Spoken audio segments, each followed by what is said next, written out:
ornamentais, porque são bonitas, ou como as trutas, por exemplo, que são criadas aqui, né, e que contaminam os rios. Essas espécies, embora elas tenham uma finalidade econômica, né, e as pessoas se alimentem delas, elas deveriam estar sempre apenas criadas em cativeiro, em tanques, mas jamais ser jogadas nos rios, porque elas são um problema sério para a fauna nativa.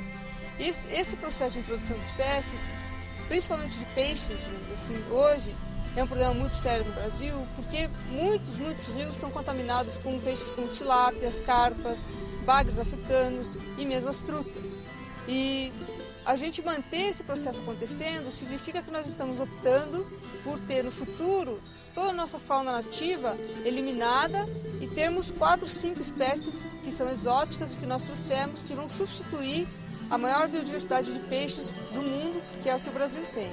Mas por que os homens podem morar em lugares diferentes, as plantas e os animais não? Os homens andam de um lado para o outro porque faz parte da natureza humana, mas os animais e as plantas, eles não conseguiriam fazer isso por conta própria. Eles só andam hoje de um lado para o outro porque eles são levados por processos humanos, muitas vezes de propósito e algumas vezes por acidente.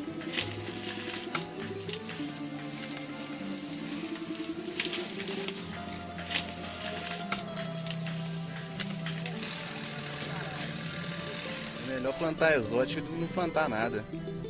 Depende. Muitas vezes você pode plantar espécies exóticas que, ao invés de te ajudarem a montar uma floresta, vão te atrapalhar e não vão deixar essa floresta acontecer por conta própria. Quando se plantam espécies exóticas, e espécies exóticas invasoras especialmente, você acaba criando um ambiente tão artificial que não vai ter vida dentro dele. Então, os animais não vão procurar porque aquele alimento que está ali não serve para eles. E essas espécies de plantas, muitas vezes, elas fazem a liberação de produtos químicos no solo, que a gente chama de fitoquímicos, e que inibem a germinação de sementes de espécies nativas. Então, essa área plantada, ela muitas vezes vira um deserto verde. Os eucaliptos nem sempre são espécies eles são espécies exóticas, sem dúvida, mas nem sempre são invasores. Depende da região. No litoral do Espírito Santo, onde são muito plantados, eles não aparentam problema de invasão. Aqui no Parque Nacional do Caparaó, a gente vê que eles se expandem muito e que eles podem ser considerados espécies invasoras sim.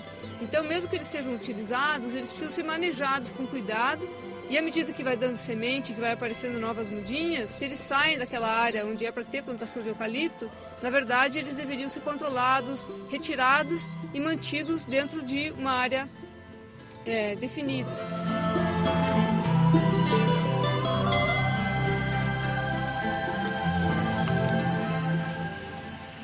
E vocês usam herbicida? Não faz mal?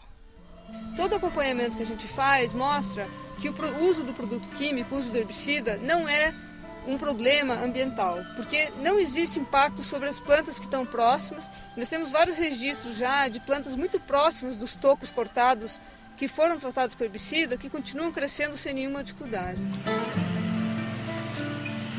Logo após o corte, a gente faz a aplicação com glicosato diluído junto com corante para poder ter um controle maior de onde está indo esse herbicida para que ele não escorra e atinja o solo nem outras espécies.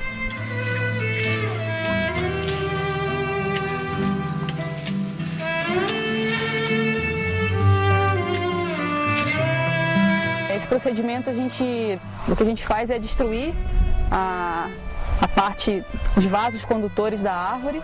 Isso significa você destruir a forma de condução do alimento para a parte de cima da árvore, então ela não tem como manter suas folhas e manter sua estrutura.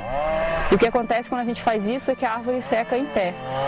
E dessa forma você proporciona que essa árvore seca, essa árvore em pé morta, ela seja um possível hábitat para pássaros, aves em geral. Essas árvores, quando vêm, elas trazem sementes de outras árvores nativas e acabam disseminando pela área. Hoje são 3 os processos considerados como as maiores causas de perda de diversidade biológica no mundo. A primeira delas é a conversão de ambientes. Quer dizer, ter uma floresta e derrubar aquela floresta para fazer um pasto ou então uma área agrícola. Ou um campo natural, uma área de cerrado que é convertida em agricultura. A gente, como ser humano, ocupa muito espaço no planeta e, na verdade, a gente ocupa esse espaço muito mal, porque tem várias áreas que estão abandonadas, áreas que foram mal cuidadas, áreas que são cuidadas sem preparo e sem conhecimento científico, de modo que as pessoas acabam destruindo e acabam até inviabilizando a sua própria produção. A causa número 2 de perda de diversidade biológica hoje é quase que uma concorrência entre espécies exóticas invasoras e as mudanças climáticas. Hoje em dia está muito na moda plantar, reflorestar, né? Principalmente por causa do aquecimento global. Então eu queria que as pessoas se atentassem a esse fato, que procurassem assessoria, procurassem mais ajuda, procurar saber se não existe alguma lista oficial, né, das nativas que existem na sua região, para não cometer o mesmo erro que eu cometi. Porque é muito doloroso, é muito difícil, depois de 5 anos, você vê aquelas árvores que você praticamente acompanhou o crescimento, elas serem extirpadas. Então, quando eu tomei essa decisão, eu sabia que a decisão era correta, mas acompanhar o trabalho de perto não é muito agradável, Então eu não queria que mais pessoas passassem por essa mesma situação. E é uma coisa que dá para evitar, né? E eu acho que as árvores também não têm culpa nenhuma.